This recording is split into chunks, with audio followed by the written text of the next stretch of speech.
Hey guys, good morning. So in this workshop, I'll be talking about two more financials, एक bank और एक NBFC. Okay. So bank मतलब यहाँ पे one of the behemoth banks in India के बारे में हम बात करते हैं, ICICI बैंक और उसका Q4 का numbers. So before I do a deep dive into ICICI bank का numbers and all that, पहले उनका थोड़ा सा business model समझ लेते हैं. So ICICI बैंक अगर आप देखोगे in the last 3-4 years have given an immense push in the retail space. ठीक है, जब आप देखोगे there were two kinds of strategies adopted by मतलब two kinds of banks आप बोल सकते हो. जबकि HDFC bank and Kotak bank focused more on the corporate side of the book than the retail side in the last 4 years. But ICICI bank and Axis bank, I'm talking about the four big banks actually सिर्फ यहाँ पे, और ICICI bank और Axis bank ने क्या किया, उन्होंने अपने रिटेल फ्रेंचाइज पे ज्यादा फोकस किया देन द कॉर्पोरेट फ्रेंचाइज. ठीक है, अब क्या हुआ इन दोनों में से, द रिटेल वाला franchises won over the corporate franchises. So that's why you would see ICICI bank and Axis bank made far more money for shareholders than the likes of HDFC and Kotak.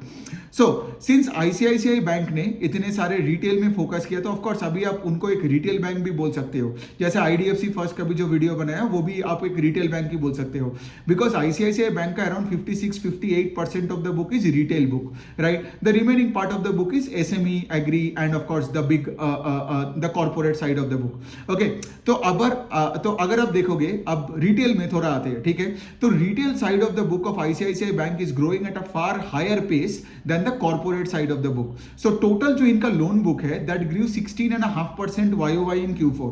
ठीक है, और अगर आप देखोगे इनका जो domestic book है which is 90% of the total loan book, इनका कोई फॉरेन वॉरेन में भी थोड़ा इधर उधर करके पैसा देते हैं. सो अगर आप सिर्फ domestic part of the book को देखोगे then the loan book grew 18% on a YOY basis. This growth is entirely fueled by the growth in the retail segment. अब retail में क्या क्या होता है ICICI बैंक का, उनका majority chunk of retail मतलब से 33% ऑफ द एंटायर बुक भी बोल लो कि वो मॉर्गेज है, home loan and loan against property, so on and so fourth. फिर उनका ऑटो लोन्स है, ऑटो लोन्स में भी 2 व्हीलर 3 व्हीलर 4 व्हीलर, फिर आपका CVC सब कुछ है. फिर उसके बाद ट्रैक्टर लोन्स आता है, और देन उसके बाद personal loan, credit card, right. ये सब कुछ आपके रिटेल सेगमेंट्स में आते हैं. Now ICICI bank, if you see that home loan forms 30% of the entire book, right, and that book is growing 15% YOY, because इतने बड़े बुक है होम लोन का. ठीक है, और 15% से ग्रो कर रहा है at par with the overall loan book growth. लेकिन जो पार्ट ऑफ द बुक में सबसे तेजी है, मतलब द फास्टेस्ट पेस, वो है आपका credit card and personal loan की बुक. तो ये जो सेगमेंट है credit card and personal loan, I think if I recall correctly, now it's around 12-13% of the entire book now, and that part of the book is growing 40%, right. तो इसमें क्या होता है ना, इसमें आपका यील्ड भी ज्यादा मिलता है. क्रेडिट कार्ड में आप देखोगे आपको तो 30-35% का यील्ड मिलता है on an annualise basis. Personal loan में भी आपको 12-15% का, 12-15% का आपका यील्ड मिलता है. सो दैट मीन्स व्हाट, अगर आपने एसेट क्वालिटी को अच्छा रखा, आपका कलेक्शन अगर अच्छा हुआ, so and if you grow this part of the book at a fast pace, then क्या होता है, you will be able to protect NIMs much better, you will be able to grow your ROE का number, your PAT का number, so on and so forth. यही पे क्या हुआ, ICICI bank and Axis bank ने खेल जीता over HDFC and Kotak में, जिन्होंने ये वाले सेगमेंट में उतना फोकस नहीं किया इन the last 4.5 years. Got it. तो अगर आप देखोगे आज भी ICICI बैंक का, जैसे मैंने बताया, 40% से personal loan and credit card का ये बुक है, ये जो बढ़ रहा है. बट और मैनेजमेंट ने, ऑफ कोर्स अभी तो कॉन कॉल हुआ नहीं है, लास्ट के कॉन कॉल में उन्होंने ये भी बोला कि उनके पूरे बुक में कहीं पे भी उनको कोई स्ट्रेस दिखता नहीं है. स्ट्रेस मतलब बैड लोन्स होने का प्रोबेबिलिटी कहीं पे उनको दिखता नहीं है. पूरा बुक उनका क्लीन है, वेदर रिटेल देखो, कॉर्पोरेट देखो, कुछ भी देखो. लेकिन यहां पे बात आता है कि कॉर्पोरेट बुक का, इफ यू मेरा एक ऑब्जर्वेशन यही मिला कि the corporate book is a laggard in the entire book. ठीक है, बिकॉज इस बार भी the corporate book grew 10% YOY, right, और वो 30-35-40% ऑफ द एंटायर बुक है, राइट. सो अगर कॉर्पोरेट बुक रिटेल बुक के तरह ग्रो करता, the entire retail book is growing around 18-20%. अगर कॉर्पोरेट बुक भी 18-20% से ग्रो करता है, देन द एंटायर बुक का pace, like the entire loan book could have grown north of 20% या 20% के ऊपर ही करता. So the corporate book is dragging down the loan book का pace of growth. ठीक है, so that's one way of looking at it. दूसरे side में अगर हम बात करें कि एसेट क्वालिटी का, तो प्रिस्टीन एसेट क्वालिटी है ICICI बैंक का. ग्रॉस NPA का नंबर इज इंप्रूविंग, इवन आज भी Q4 का नंबर बता रहा हूं कि द GNPA नंबर इज सिर्फ 2.1%, जबकि एक साल पहले द नंबर वाज 2.8% YOY. ठीक है, तो कोई प्रॉब्लम नहीं है, कोई स्ट्रेस नहीं है कहीं पे. कोई कलेक्शन एफिशिएंसी का कोई प्रॉब्लम नहीं है. So things are absolutely fine with ICICI bank when it comes to asset quality as well.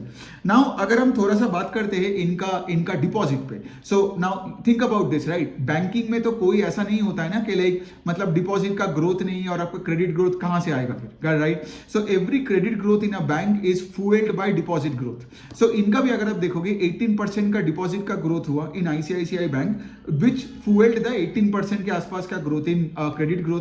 So in a rising interest rate environment on such a big base, growing your deposits at 18% YOY is no mean feat. So they are doing a very very good job यहाँ पे भी. So अब बात यहाँ पे आता है कि इनका कासा रेशियो भी अभी 38-40% के आसपास है. So in a rising interest rate environment देखो सबका कासा रेशियो घटा है, ठीक है, सबका घटा है. लेकिन घटने के बाद भी अगर आप देखोगे the better banks have still good मतलब डिसेंट कासा रेशियो.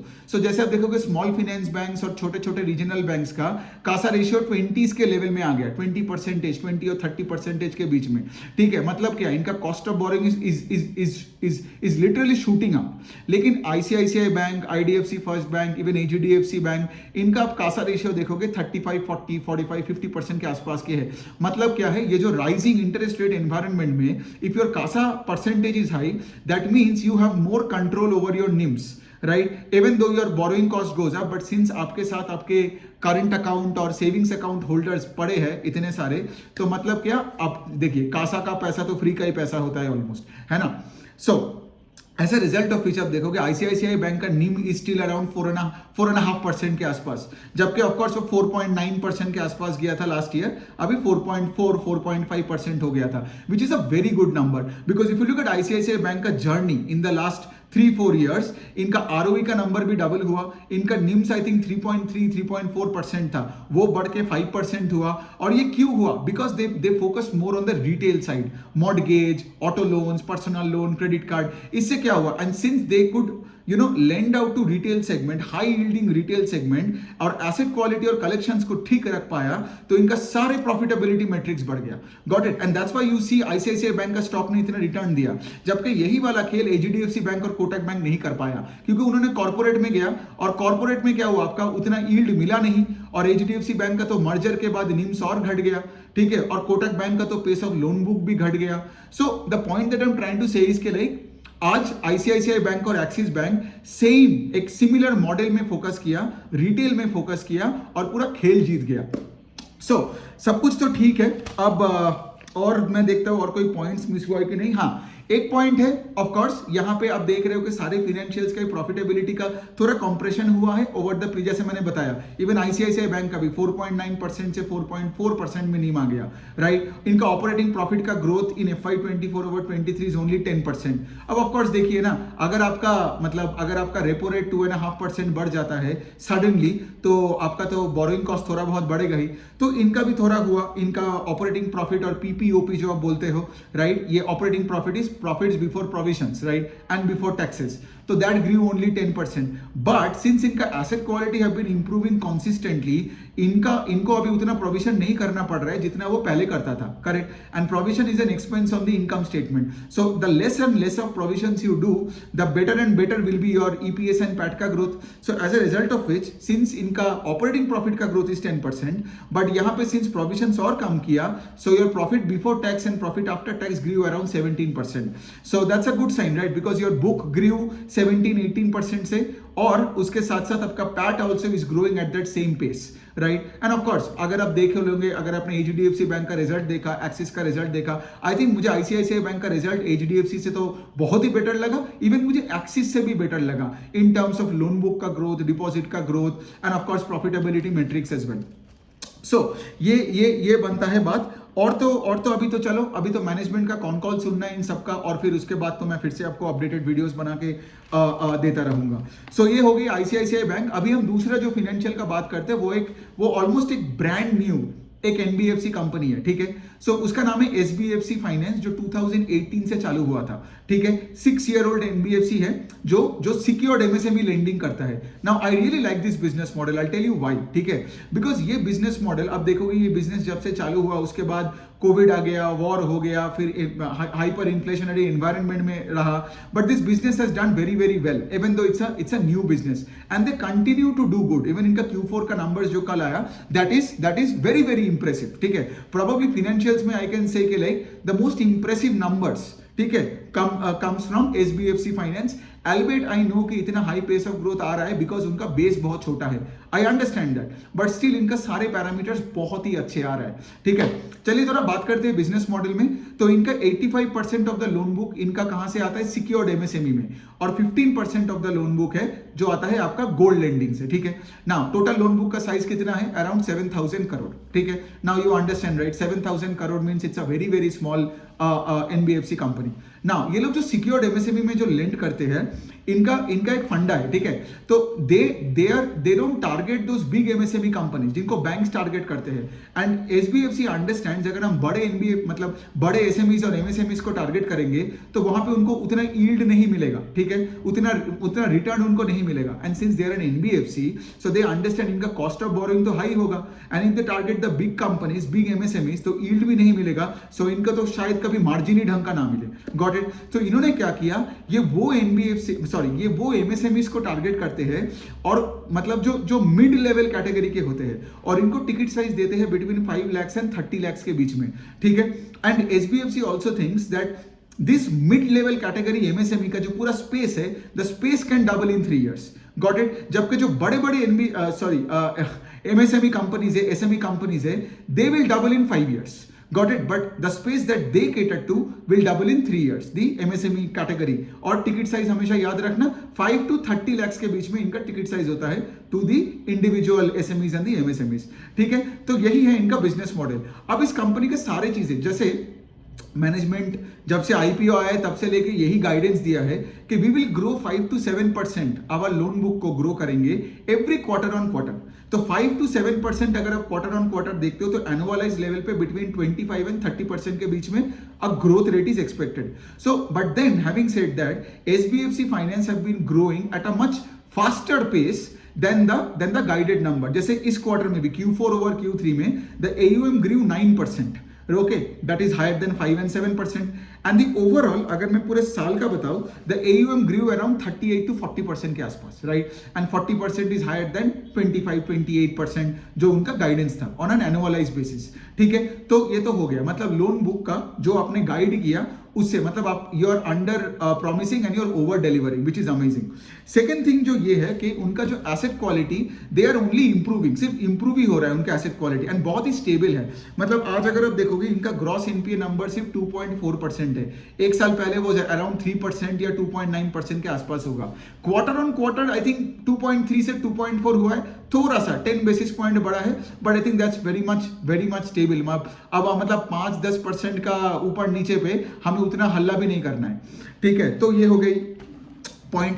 अब अगर कोई financial, how do you know whether any company is doing better और not then what it was doing in the past? You look at the ROE का number. Now since it started the business, इनको तो बहुत equity dilute करना पड़ा था, correct? सो कोई भी बिजनेस जब चालू होता है तो इनको इक्विटी डाइल्यूट करना पड़ता है और बिजनेस को स्केल अप करना पड़ता है, because they need cash, right? और else how would they scale up? So इसीलिए ROE का नंबर हमेशा फॉर अ न्यू बिजनेस नीचे ही रहता है, कॉन्ट्रैक्टेड रहता है. But here if you see, इनका लास्ट ईयर का ROE का नंबर था 10.8%, and this year FY24 के एंड में the ROE number almost touched 12%. I think the number is 11.9 or something like that. So if the ROE number is going up, right, अभी 12% के आसपास हो गया, loan book growing at 40%, and उसके साथ साथ एसेट क्वालिटी भी अच्छा है, दैट मीन्स आपका सारे पैरामीटर्स अच्छा है, राइट? सो इस तरीके से आप देखोगे. एंड दूसरे साइड में इस कंपनी को ऑपरेटिंग लेवरेज भी मिल रहा है. Operating leverage in the sense के लिए the profit after tax, I think that grew 70% on a YOY level.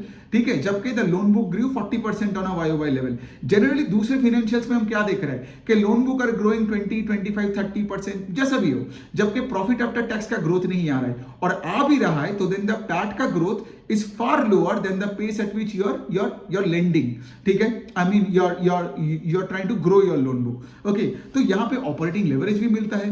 So all I have to say is कि like इस कंपनी में मतलब अगर मैं देखूं कि बैंकिंग का, because what you have to do इसके लिए मैं जो भी वर्कशॉप्स बनाता हूं ना, जैसे इसमें भी आप देखो कि मैं कौन कौन से पैरामीटर्स पे मैंने फोकस किया, ठीक है। और जब आप कोई पीपीटी पढ़ोगे तो उसी पैरामीटर्स को फोकस करो। यहां पे आप देखोगे SBFC clears all the parameters, ठीक है। ऑल्दो मेरा इस कंपनी में कोई होल्डिंग है नहीं, ठीक है, but I am considering it, ठीक है, बट कोई रिकमेंडेशन नहीं है। I just speak what comes in my mind. See I mean the point that I am trying to say, इसके लिए मेनी पीपल थिंक मतलब मेरा कोई वीडियो देख के लोगों को लगता है कि एक रिकमेंडेशन टाइप का मैं शायद देने का कोशिश, बिकॉज मुझे कोई फर्क नहीं पड़ता है, ठीक है। आप देखोगे मैं ये सब मतलब नॉट अ रिकमेंडेशन और ये वो, फिर मेरा वीडियो को लाइक शेयर सब्सक्राइब करो, मैं सब नहीं बोलता हूँ, ठीक है। I like this work that I do. मैं आता हूँ, मैं जो पढ़ता हूँ मैं वही आके बोल के निकल जाता हूँ, ठीक है, और मुझे कोई फर्क नहीं पड़ता है। बट हैविंग सेड दैट, आपका ये रिस्पॉन्सिबिलिटी होता है कि आप मेरा अगर कोई वीडियो देख रहे हो उसके बाद आप जाके खुद एक बार कॉर्पोरेट डॉक्यूमेंट्स पढ़ो, करेक्ट। सिर्फ किसी का भी वीडियोस देख के ना आपका वो कन्विक्शन नहीं आ सकता है। So I hope you are getting my point here.